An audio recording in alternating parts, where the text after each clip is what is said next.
to the Urban Classroom. Hi, welcome to the Urban Classroom, and I am Mrs. Brooks. Today, we are going to be learning about the first 10 amendments to the U.S. Constitution. These are additions that are going to be made to the Constitution, which is the supreme law of the land that we use here in the United States of America. It's important that we make some additions, some changes to the Constitution, because as time change, people change. And when people change, laws, they got to change too. So there are a total of 27 amendments or changes that have been made to the Constitution. But in this lesson, we will only talk about the first 10. And the first 10 additions to the Constitution are called the Bill of Rights. Okay, so this is just an overview of Amendment 1 through 10, which we call the Bill of Rights. Now, we got to go back a little bit to Unit 4 to understand why we need a Bill of Rights. As you know, Unit 4 is about the Constitutional Convention. If you don't remember what happened during the Constitutional Convention, go back and watch the videos. Well, the Constitutional Convention, you have two groups of people. You have the group that's called the Anti-Federalists, and you have the people who are calling themselves the Federalists. The Federalists, they want that strong central government. They got to have more power. The government needs to be able to collect taxes. The government needs to be able to have a national currency where everybody uses the same kind of money across America instead of different money depending on what state you live in. They also need to have one national military to protect America as a whole. Well, these group of people who call the Federalists, they want the strong central power, but there's another group that they're kind of hesitant about that. They are the Anti-Federalists. The Anti-Federalists, they don't really trust the government. They're a little bit afraid that they might get abused if you give the government too much power. So the issue during the Constitutional Convention is about, do we ratify this new document? Do we ratify the United States Constitution and get rid of the Article of Confederation? Because it had too many shortcomings, had too many limitations. The Anti-Federalists, they didn't want to cooperate, but to get things done in our government, you have to compromise. And so there is one Anti-Federalist, his name is George Mason. George Mason says, okay, if we cooperate, we got to have some protection. We don't know if the government is going to abuse us or not. So we want some protection. We want it in writing that we have certain liberties, civil liberties that are going to be protected and we are not going to be abused. So this was George Mason's ideal. Good looking out. So George Mason said, we want it in writing. We want to see it. We want to make sure that people have protection. So put it in writing. Because you could say what you want to say all day, but I need to see it in writing. So the Federalists like, well, you don't really need that. You can trust the government. Ain't nobody going to abuse you. George Mason was trying to hear that. He's like, no, we need to see it in writing. Now, the Federalists like, it's too many. You can't just put every right that a person has. It's too much. But Mason said, that's what we're doing. And so we get the Bill of Rights. So now some changes. Changes have to be made to the Constitution. That word amend, it means to add or make change. So we are going to amend the Constitution. And what we get are amendments. Okay, so it means to add or to change. Just like you can change your hairstyle, you can erase a mistake and change it. You have the old way, you have the new way, you have the past, you have the future. You can edit, you can add. That is what we're doing to the Constitution when we have the amendments. Now, it is a process. Everything is a process. There's a way to do things in our government. Because remember, as time changes, people, they change, and so the laws have to change. So if we look at the Constitution, let's just say it was like a B-. The Constitution was a B-. We try to make it an A+. How do we do that? Well, step one. Step one requires 2/3 of Congress. And when I say Congress, I'm talking about the House of Representatives and the Senate. Okay, it's two different groups, House of Representatives and Senate. They make up the Congress. 2/3 of Congress has to say, yep, we agree, something got to be done. So they have to propose an amendment. So 2/3 of the House of Representatives, they vote. And if you got 2/3, then the Senate, they're also voting. If you got 2/3, then you just can check off part one, step one, which is 2/3 of Congress must agree. The next step is that the states have to vote. You got to have 3/4 of the states. They must agree to ratify the Constitution. That word ratify means to agree. So they have to agree to ratify the amendment in this case, because they also had to agree to ratify the Constitution as well.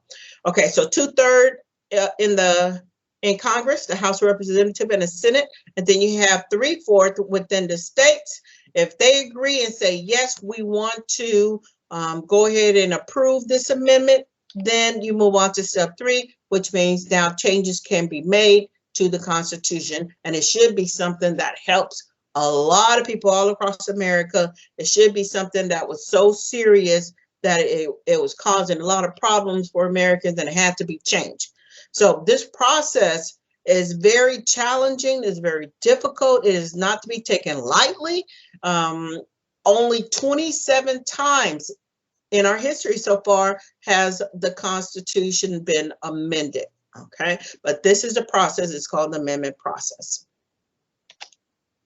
Now, let's look at the First Amendment. The First Amendment has like 5 parts, and they're all about self-expression. It's about being you, doing you, what you want to do.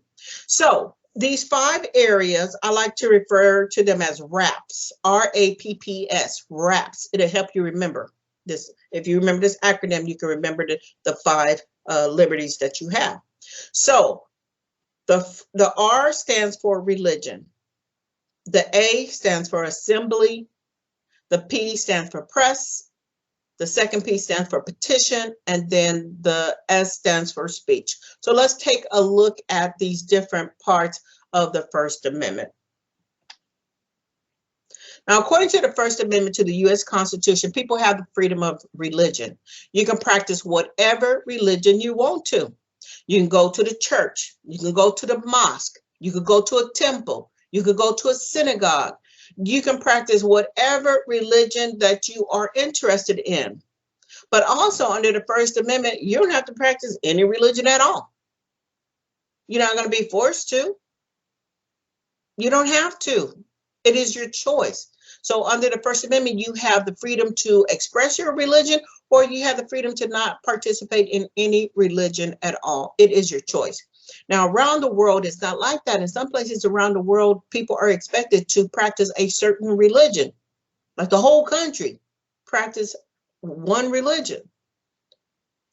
But we don't have that in America. We do not make people have a certain religion. You have the freedom. So that's the first part with the R. Under the First Amendment, you also have the freedom of assembly. Assembly means to gather together, to be in a group peacefully. You can be in a group and talk about things that you are interested in without the fear of being arrested for being together.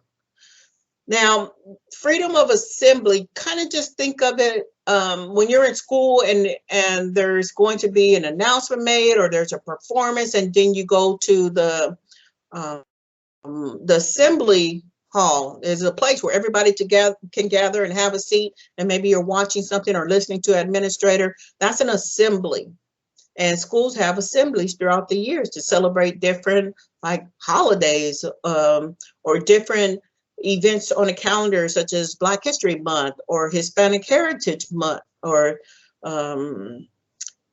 Thanksgiving, Christmas. Those different kind of holidays and different kind of events, schools can have an assembly where people could gather together, and it's in a peaceful environment. Okay. Now, once you assemble, it's supposed to stay peaceful, because if it doesn't stay peaceful, then there's a whole lot of problems that come with not having peace when you are assembled. So the First Amendment just protects your right to gather together peacefully. Also, according to the First Amendment to the U.S. Constitution, people have the freedom of petition. Petition, just think of writing, like writing a letter to your government and explaining something that you don't like. You have a grievance about something. Let's say you ride like a bus and you want to take the bus into an area where there's a lot of shopping, where there's a lot of amusement, entertaining, but the bus line don't go all the way into that area. Well, then you could petition the government. You can write your mayor, you can write your representative and say, I want to be able to travel to different places and the bus doesn't go there. So we want to file a petition. And then you get other people to sign and you get so many signatures where you try to talk to the company. And if not, you take it up to your representatives or elected officials. And it's possible that they may listen to you and work with you and with the group that is interested in having some change. So it's a way to complain about something, but it's doing it in a way that is productive. It's doing it in a way that is trying to be respectful and solve a problem. So you could be walking in an area and someone asks you, hey, do you want to sign this petition? And then they'll tell you what they're trying to do. And you can decide, yes, I want to sign a petition, or you may say, no, I'm not interested in that. I don't want to sign the petition. Well, then that's your prerogative, it's your choice. But we do have in this country the freedom to write our government officials to tell them what's on our mind and what we would like to change. Now, the next part of the First Amendment is called the freedom of press. When I say press, I'm talking about the way that we get information. It could be through newspapers, magazines, maybe the radio, the internet, social media. Well, we have the right to print information for others to read as well as for ourselves to read without the fear of being arrested. Back during colonial times, you know, if you wrote something in a newspaper about the king, you could get arrested for that. So the American is like, we got to fix some problems that we had back with King George III. We got to fix these problems. And so that's why we need this protection. We need these new amendments so we know and the government knows our rights. Now, when you have freedom of press, you have to remember that you're responsible for what you publish. Okay, if you publish things, it's supposed to be true. It's supposed to be real. Because if you are writing things and publishing it and it's false, you could get sued for that. People can sue you if you're writing things that are untrue about them or if you damage their name. So you have to be careful. We have these freedoms, but we also have consequences with our freedoms. We also have responsibilities that go with our freedom.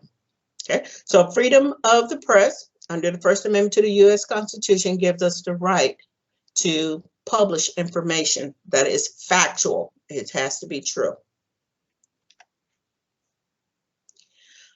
Also, under the First Amendment, we have the freedom of speech. We can speak freely without the fear of being arrested, without the fear of being punished just because we said something.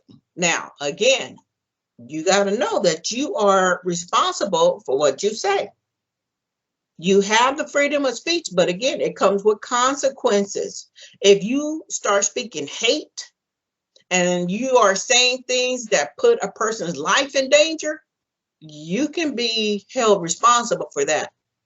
You could incite people to violence just by your words. You have to be careful with your words. Yes, you have the freedom of speech, but you better be careful about what you say as well. Be thoughtful and mindful. People used to say, you know, sticks and stones may break my bones, but words would never hurt me. That's not true. Words can kill you. Words can get you in a bad situation. So you have to be careful about your words and use them responsibly. So we do have the freedom of speech. All of these freedoms with consequences is if we abuse those rights. Now, we're moving on to the Second Amendment. Okay. The Second Amendment is about the right to bear arms. Now, when I say that word bear, I'm not talking about no bear in a zoo. I'm talking about to bear. To bear means to carry. arms. I'm not talking about my arms that is attached to my fingers. That's not what I'm saying.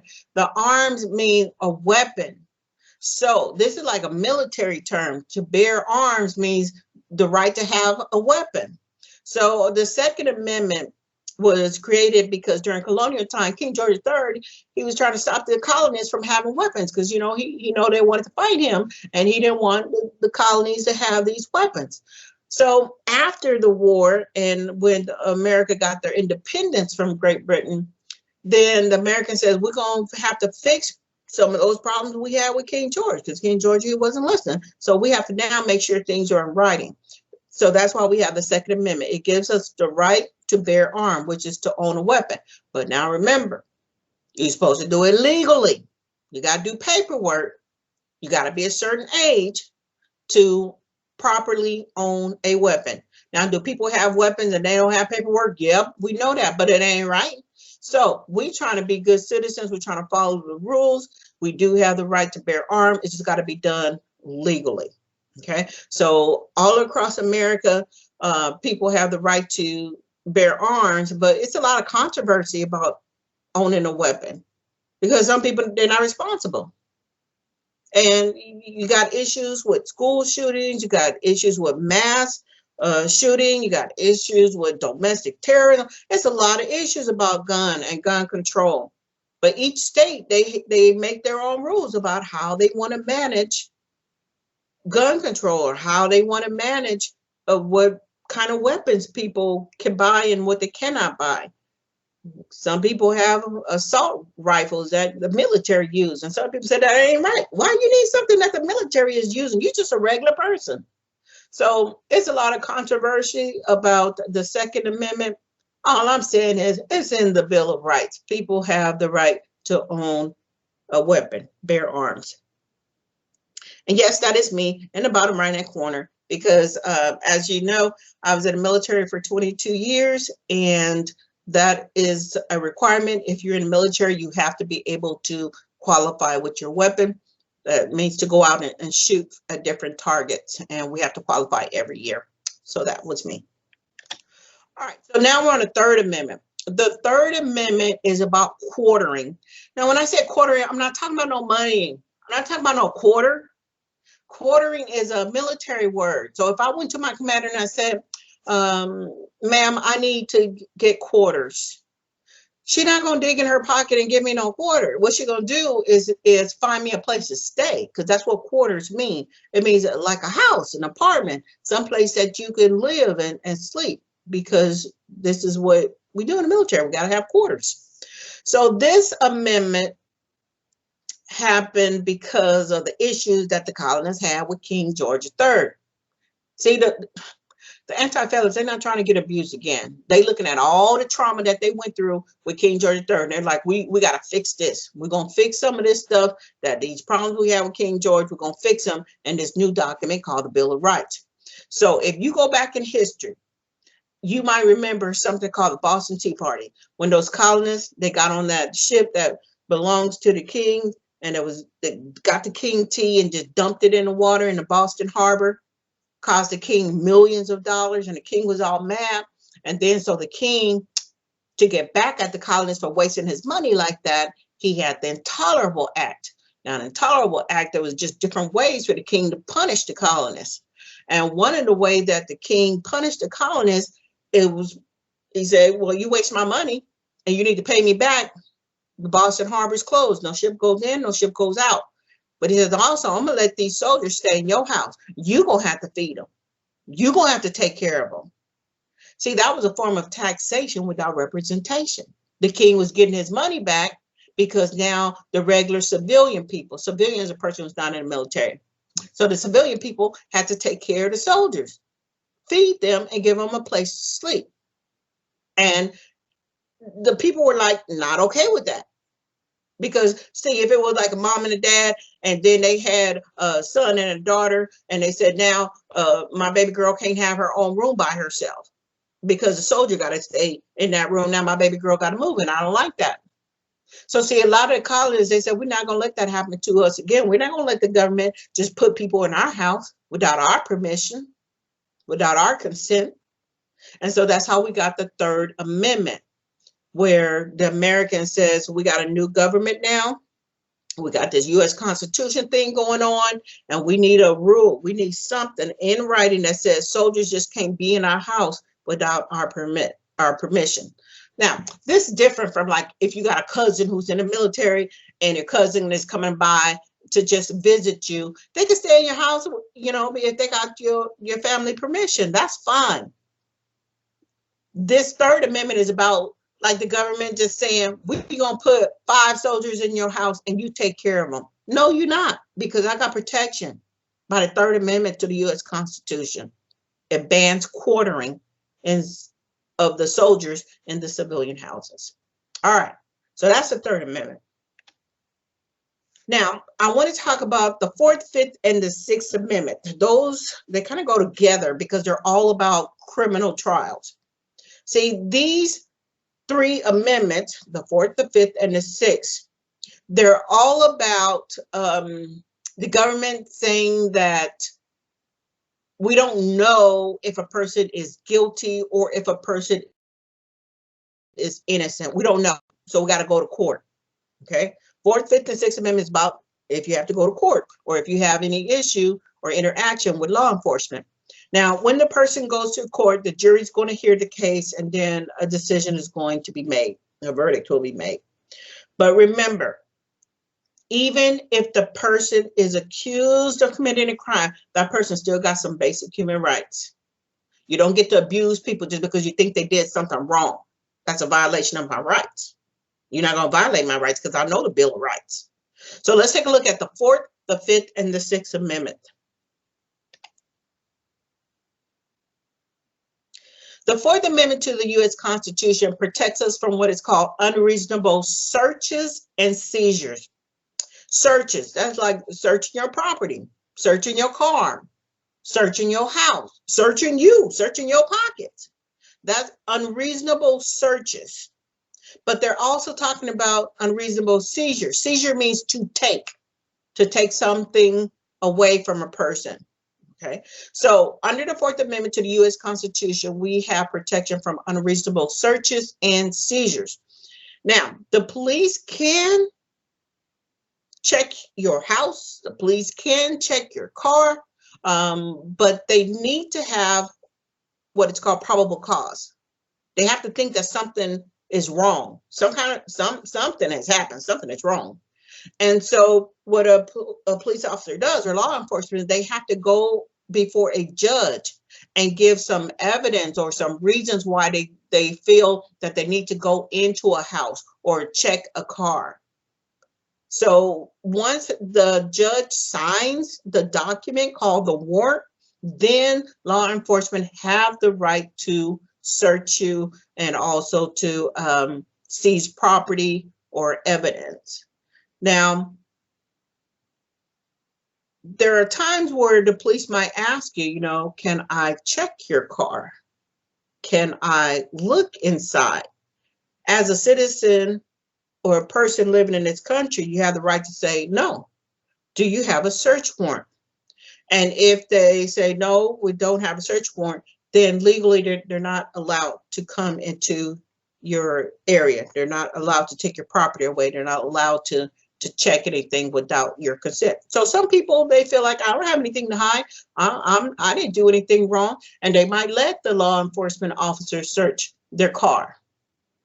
They might let the law enforcement officers search their pocket. But it is required by the law to have a warrant if you're actually going into somebody's property or you're taking something out and wanting to use it as evidence.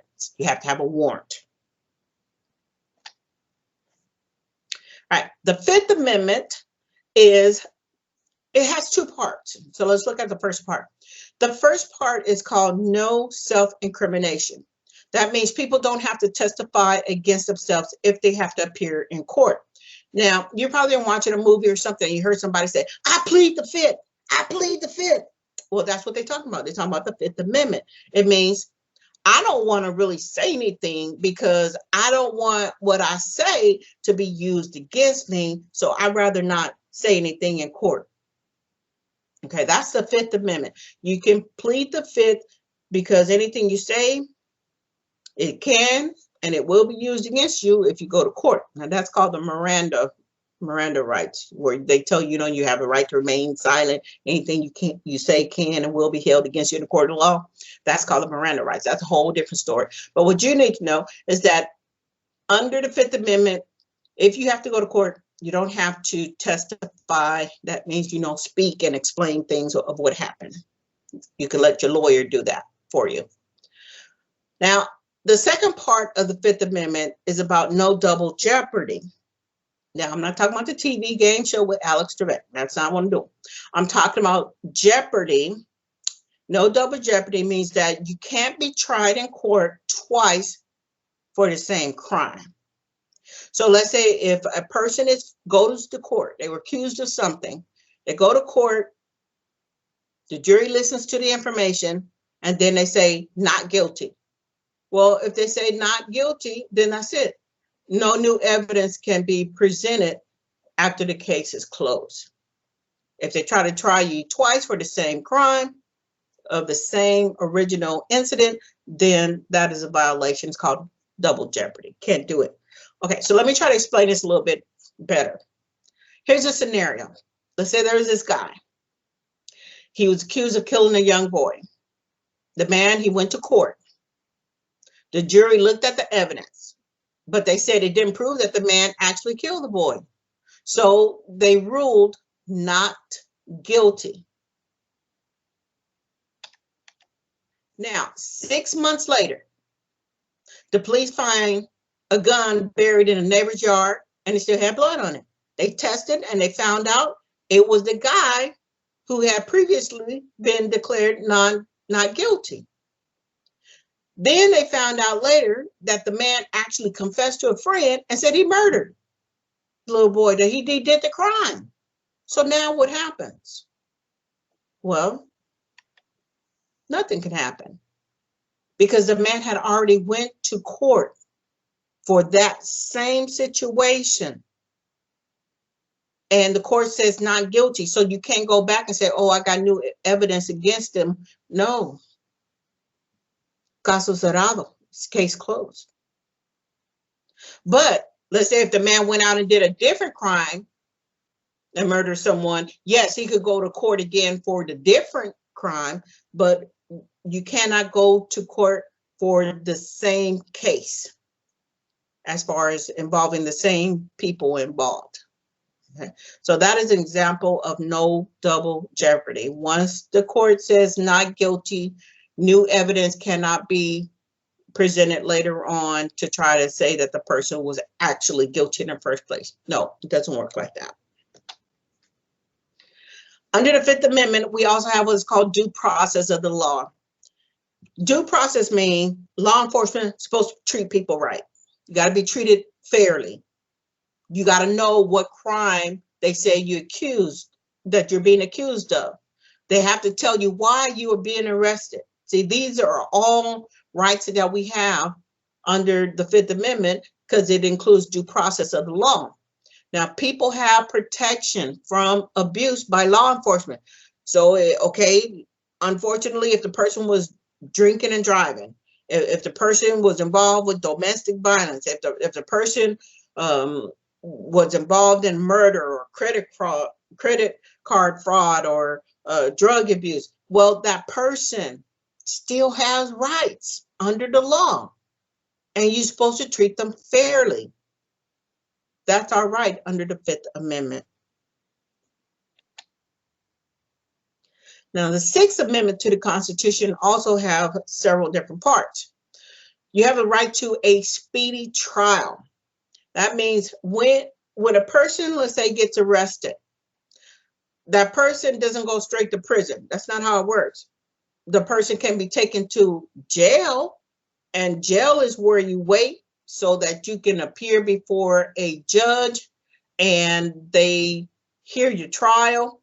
Well, you can't be just kept in jail, say like for 5 years, waiting for a court date. No, that's a violation of my rights under the Sixth Amendment. That case should be heard within a year. 1 year. I can spend a year up in jail, but after that, then my rights being abused. Now, another protection that I have, in addition to a speedy trial, is the right to confront a witness. If somebody said I did something, then I have the right to tell my lawyer, that person, we got to ask them questions. We got to ask them questions in court because they lying. I didn't really do that. So confronting a witness is possible under the Sixth Amendment. Also, you have the right to a lawyer. Now, a lot of people can't afford a good lawyer or can't afford a lawyer at all. Well, I still got rights in this country. So that means the government has to appoint a lawyer for me. They have to give me a lawyer, even if I don't have money to pay for it. But if I got money to pay for it, yeah, I got to go out and got to pay for it myself. But if I don't have the money, then I have the right for the government to give me a lawyer. Now, you also have the right to what is called an impartial jury. Impartial jury means people not supposed to be just looking at you and thinking you guilty and they haven't even heard the case yet. If they just looking at you like, he did it, I could tell, look at him, look how he looked, yep, he did it. No, that's wrong. Then that means you're not impartial. That means you shouldn't be making no judgment about me until you hear the court case and until you see the evidence. So under the Sixth Amendment, we have those rights to a speedy trial, to confront our witnesses, to have a lawyer, and to appear in front of a jury that don't already think you guilty. Those are guarantees under the Sixth Amendment. So remember, the Fourth, Fifth, and Sixth Amendment, they're very important because they help you if you have to interact with law enforcement. Now we come to the Seventh Amendment. The Seventh Amendment is about going to trial, but it's a different kind of trial. It's not like the Fourth, Fifth, and Sixth. The Seventh Amendment is about civil trial. Now, in a civil trial, it has nothing to do with a crime. It's about suing people because of maybe an injury, or maybe your property got damaged and you want money. You want to get paid for that. Well, that's called, civil court. That's where you go take your civil trial to a civil court. You still need a lawyer. There still will be a jury, and a jury will make the final decision. So let's say you were like in a car crash or a car accident. Well, the person came from behind and hit your car from the back. Well, it's a lot of damage now, and it's going to be expensive. It could hurt yourself, get a broken bone or something. Well, then you could try to sue that person in court to have them pay for your damages, like your car, but also your injury, like from your body, because you get hospital bills and got to pay for that. Also, let's say you're in the grocery store, and you know how they put those signs on the grocery store is like caution, a wet floor. But what if they didn't put one, and somebody like spilled milk and they just kept walking and didn't say anything, and you didn't see it, and you walked past that area and you fell and you hurt yourself and had to go to the hospital? Well, if you got a lawyer, then the lawyer could try to take your case to court, and that's a civil court, remember, because it's a civil trial. And if they could prove that the grocery store or the business was at fault, then it's possible that you could receive payment for that. So it all depends on what kind of evidence is available, what kind of lawyer that you have. But people sue other people all the time over damages and injuries. That's your right under the Seventh Amendment to the U.S. Constitution. Now, the Eighth Amendment to the U.S. Constitution has a few parts as well. It's about the way you treat people when you want to punish them. Okay, so guarantees fair and humane punishment when people are accused of a crime. According to the Eighth Amendment, you cannot have cruel or unusual punishment. Cannot do that in this country. Now, let me give you an example.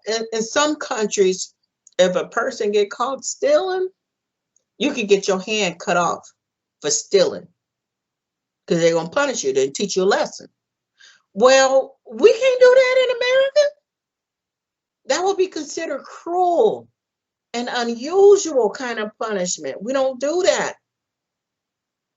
There's different ways that the government can use capital punishment, but we don't do things where people say that that's not humane, that's cruel. In the past, America has used like executions, you know, like the electric chair. Lethal injection is still used. This country used to use the gas chamber, but we don't do that anymore because people said that's cruel, that's unusual punishment. Stop doing that. Find another way to punish people for their crime. Okay, so that's the first part, no cruel or unusual punishment. Also, there can be no excessive fines. A fine is the amount of money that you have to pay because people in the government want to punish you. Let's say you went to some sporting event and you parked outside the stadium and you put the little money in the machine and your time expired. You know, that little red thing pops up, time's up. Well, normally you would get a fine, let's say maybe about $20. You'd have to pay a fine for $20. But what if they say, okay, you got to pay $5,000? Wait, that's too much money. I was just gone like 5 minutes and the time elapsed. Why I got to pay $5,000? See, that's too much. It's excessive. Excessive means it's too much.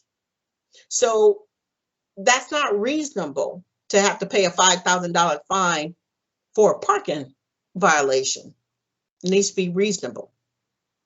So no excessive fines. Also, under the 8th Amendment, there can be no excessive bails. Now, bail is the money that is paid when a person is accused of committing a crime and has been arrested, and now they're waiting to go to court. There's a certain amount of money that can be paid so that you can leave the jail and go home until it's time for you to go to court. That's called bail. You pay the bail bonds. They have different offices. And if you pay the bail, then you can get out while you wait to go to court. It doesn't mean you're free forever. It just means you get out for a short period of time while you're waiting to go to court. Well, the bail has to be reasonable. It can't be excessive.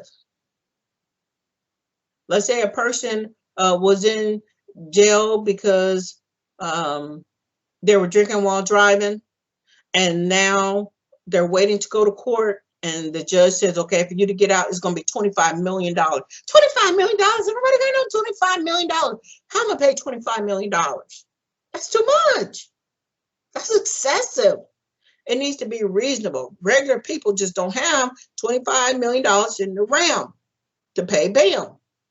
Now, actually, you've only paid 10% of whatever the bail is. You only paid 10% of it. So you really didn't need the whole 25 million. But the point is, it has to be a reasonable amount. Maybe a reasonable amount would be, say, a $10,000 bail. But remember, you only pay 10%. So instead of paying the $10,000, somebody in your family would have to pay about $1,000 to get you out so you can wait to go to court. Okay. Unfortunately, in our country, we got way too many people sitting in jail because they can't pay the bail. Not even a $5,000 bail. Nobody in the house got that kind of money to help pay for the bail. And remember, it's just 10%. But we do have protection when it comes to the 8th Amendment on the way people are punished in this country. No cruel and unusual punishment, no excessive fines, and no excessive bails.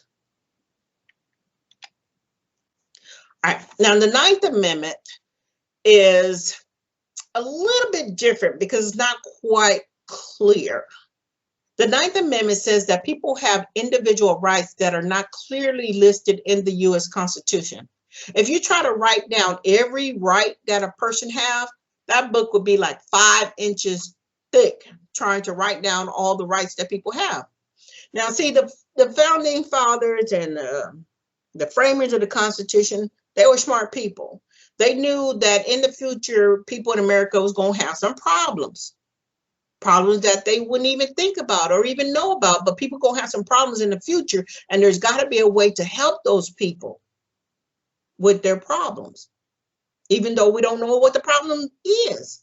Well, that's where the Ninth Amendment comes in hand.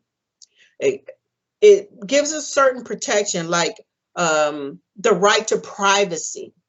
People shouldn't be looking in your information or checking your records without your permission. It gives us the right to travel, to go to wherever we want to, any place that we can afford to go to. We have the right, just do your paperwork. Maybe you need a passport. Maybe you need some ID, but we have a right to go to different places. We have the right to choose what kind of medical service we will receive. We have the right to life. So we got all kind of different people in our country, all kind of different people in the world, and certain people want certain things. And the Ninth Amendment saying, just let people do what makes them happy. They're not hurt anybody. So if, let's say you're a black person, you want to marry a white person, go on, do you.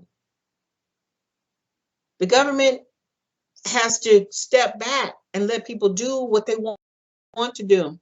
Now, that used to be an issue in this country. Black people and white people were not allowed to get married, especially in the southern states, for a long time. From, all the way back from the Civil War time up to the Civil Rights Movement, like in the 1960s.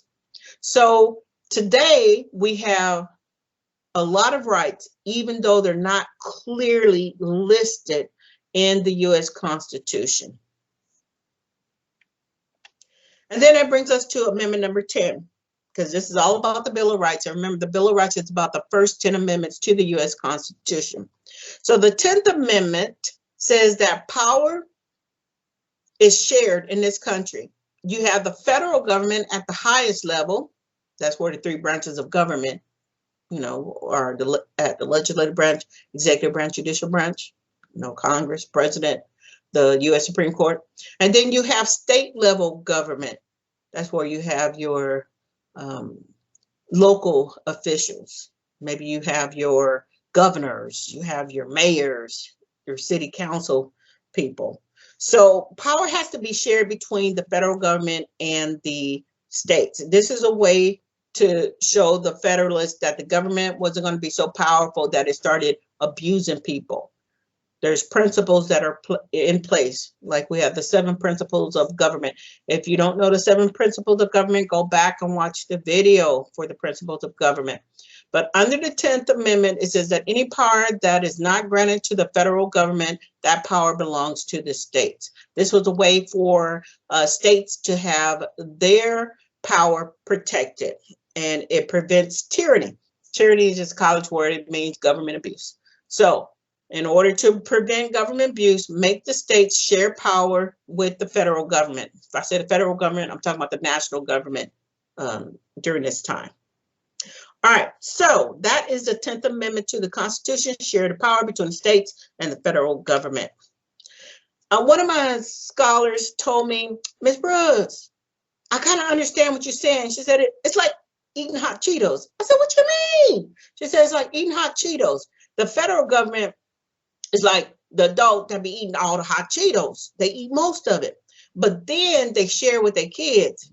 The kids are like the states. And she said the kids get the leftovers. And I thought that is so beautiful. I'm going to use that because I really like how you put that together. So that was one of my scholars told me that from Cullen Middle School over there in Houston, Texas. So think of it like that. With federal government, it is the state sharing the power with the federal government.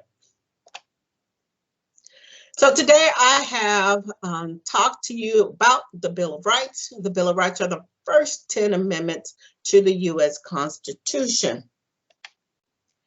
I would like to thank you for joining me today in the Urban Classroom, because this is the place where you can learn about U.S. history from the 13 original English colonies to settling the Western frontier after the Civil War and Reconstruction. I want to, again, thank you for coming today. Why don't you make it a great day? Have a great day. We'll see you guys. Stay tuned for the next video lesson. Bye.